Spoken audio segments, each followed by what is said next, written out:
for corporate clients and teaching individuals through local partnerships.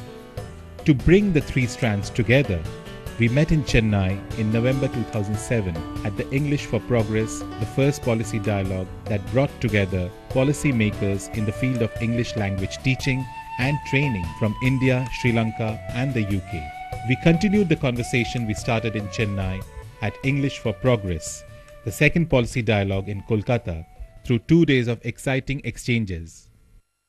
But the world around India is changing very rapidly, and that is profoundly affecting what we have to do in India. Well, English is my own first language, and of course it's the language of Britain, it's the language of the United States, but in the last 10 years it has suddenly become the language not just of particular countries, but of the whole world.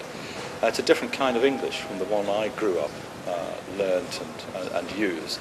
And I find that even for me, I am having to learn a different kind of English so that I can communicate with this whole new international set of colleagues. It's a global conversation which is now going on. And for me to take part in it, I need to change the way I use English as well. The beauty of the language is that it can actually absorb different dialects and accents and still be understood and still be relevant to the countries and the people that are using it. And I think that is incredibly important and recognises the changes that are happening in the world. And I think if a language doesn't move with those changes, then actually it could become obsolete and not useful and not be a good vehicle for communication. And I think what has been interesting over the last few days is that we've seen that English has moved. There's still more areas that it can develop in, but it's a language that's becoming relevant to today.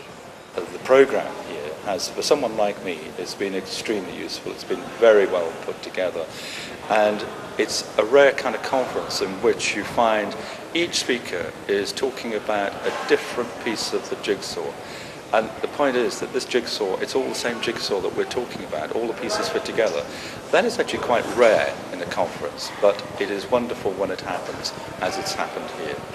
And I think that the Council is very well positioned to be at the heart of that dialogue and the understanding of the cultural differences between the UK, India and Sri Lanka. I'm very, very happy to be here. I've had a fantastic 2 days. And I'm looking forward to the next one in Delhi.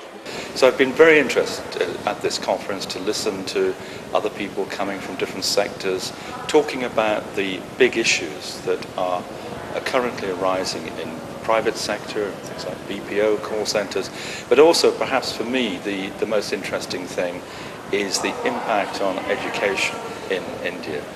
Because you have a whole new generation of children who are now growing up in primary schools, they will be shortly going to secondary schools, who for the first time are being taught English, want to learn English because there's a new future for them around English in India. So we thought, why not go to the British Council? Because it is their core competency to teach English, and more importantly, they're not going to spend the next 2 years in just evolving the whole methodology.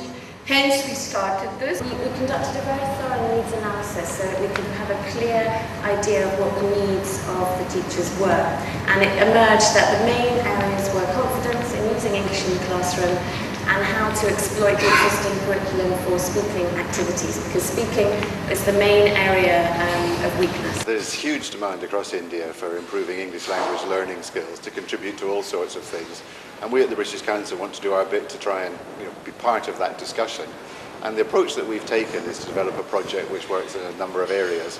A big part of that is working very closely with state governments in developing a whole cadre across the country of master trainers who will be able to train teachers, who will be able to carry on that and reach, we hope, millions of children in classrooms across the country.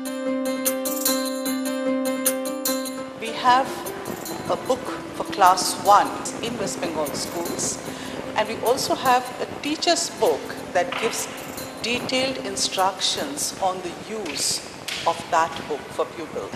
We have made it a point to go and see how this material is actually being used in the schools.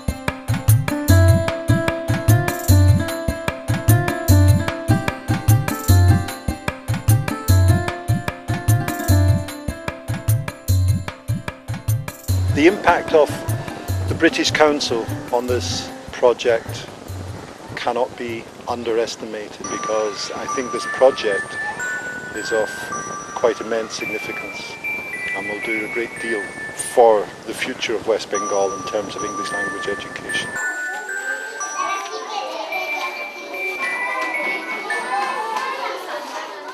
Giving this confidence to students in the classroom through these new materials, through the teacher training that the British Council has been able to assist with and help with the Government of West Bengal's Education Department is really a sort of silent revolution that is happening in the state.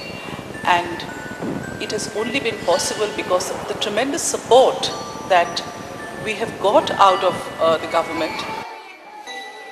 Now it's the most rewarding project that I've been involved in my professional life. The children are desperate to learn. The children are wonderfully enthusiastic, and it's just a great pity that in years gone by the teachers haven't been able to harness that enthusiasm and direct it into English language teaching, because it requires very little change in classroom practice to have a great change in learning outcomes.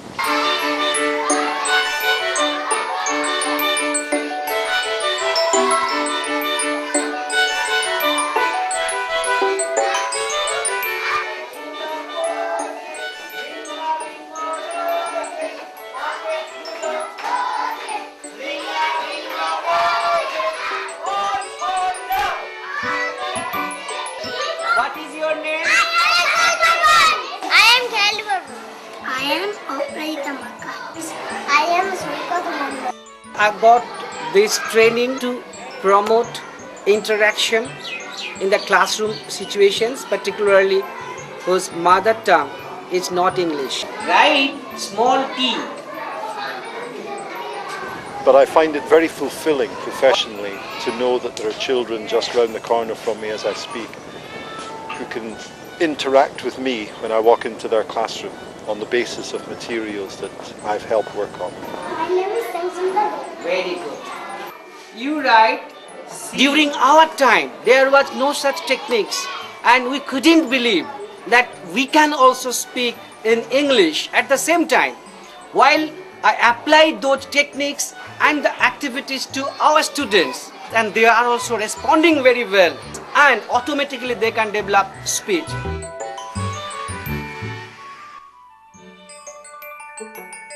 Watching the teachers who had been part of the textbook writing team, who are part of the textbook writing team, watching them being interviewed by the press, including reporters from the British press, and I was so proud of their confidence and ability to handle questions and answer questions, and that I played a very small part in their professional development as teachers and materials writers.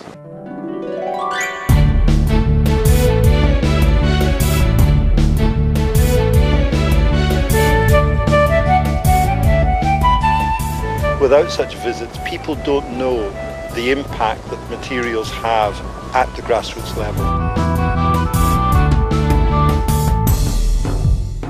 My message for the children who are studying English across the country is very much to work hard, open your heart and open your mind. Don't be afraid of English. English is a language which welcomes you, and your English is everybody's English. So get in there, enjoy it, and speak to the world. The world belongs to you, and your future is really important.